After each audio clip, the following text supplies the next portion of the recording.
Nakauwi na naman, tawid dagat muna. Magtabas muna at maggamas sa maliit na lupain. Yun. Paalis na sana kami. May tumawag pa para makasakay na rin.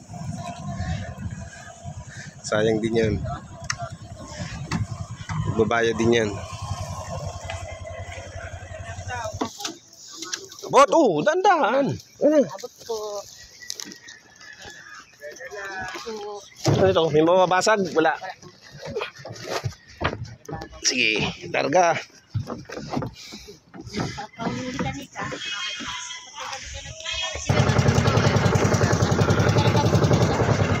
Ito na yung motor. Pante na kami. Tawid dagat muna. Maganda nga ang panahon ngayon. Yung mga nakaraang buwan, yung may bagyo, maalon dito.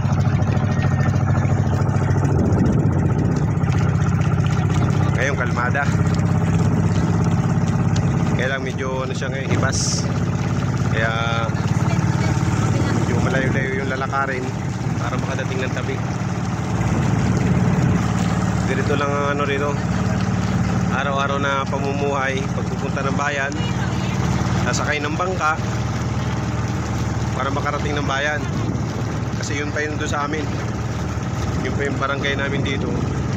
So kung pupunta kami ng bayan at maglalakad doon, sasakay ng motor, ang layo. Ayan. Yan yung lalakbay.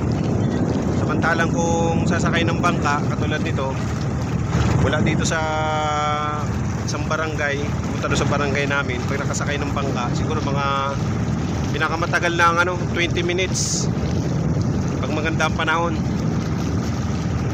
Pag medyo masama ang panahon, maalon, inaabot ng 1 oras kasi hindi makapatakbo ng mabilis. Dahan-dahan lang.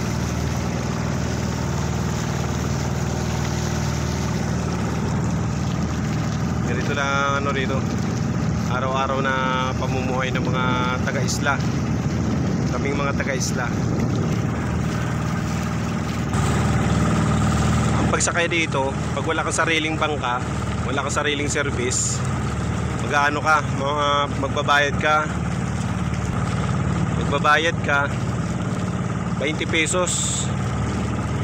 Tapos pag estudyante, 15. Ganon din sa senior, may discount din. Ay ngayon tanghali na, kaya kaunti lang kami, walang mga estudyante.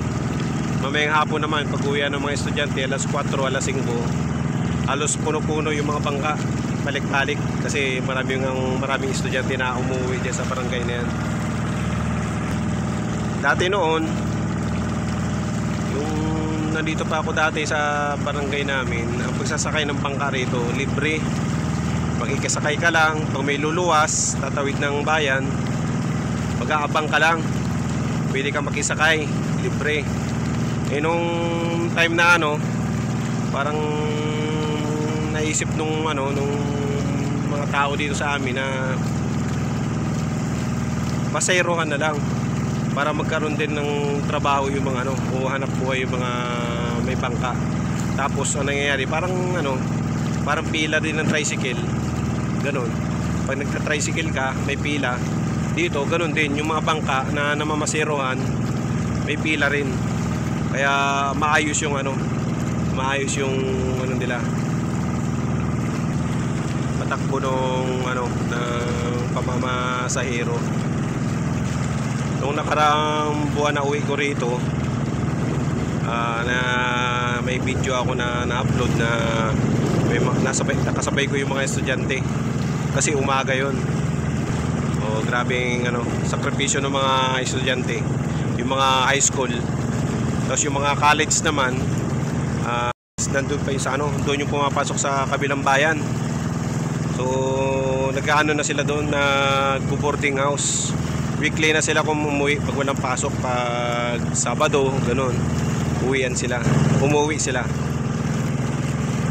O ngayon, low tide, o hibas. So medyo ano ngayon, maglalakad lang kami. Hindi kami makakadoong dun sa pinakatabi. Doon lang kami sa may mga bato. So maglalakad na lang kami kasi sasayad yung bangka. Ayan. Kita na yung ano, medyo mababaw na yung ano, dagat. May buya. Nilagyan ng buya yung ano, matataas na bato para hindi mabunggo ng mga bangka. Ganyan ang ginagawa. Ang tawag dyan na yan, buya o tanda, para iwasan siya ng mga bangka. Kasi pag hindi siya maiwasan, wala siyang tanda, mabubunggo kasi malalaki ang bato nun, mababaw.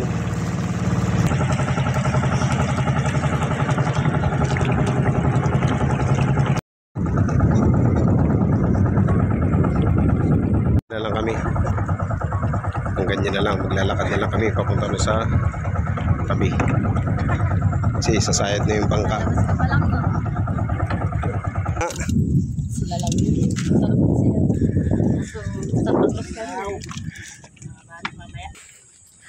Yan, lakaw-lakaw. Ganito lang dito. Ganito lang pamumuhay. Araw-araw. Tawid dagat. Kailan madulas, dandahan.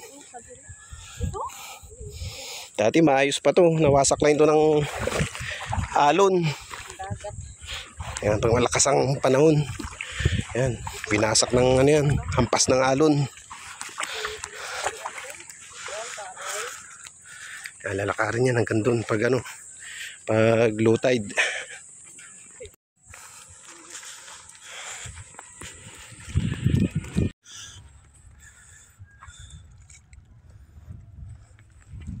Yan, lakad-lakad. Ang sakit sa paa. Nakalibutan ko yung chinilas ko. Ano?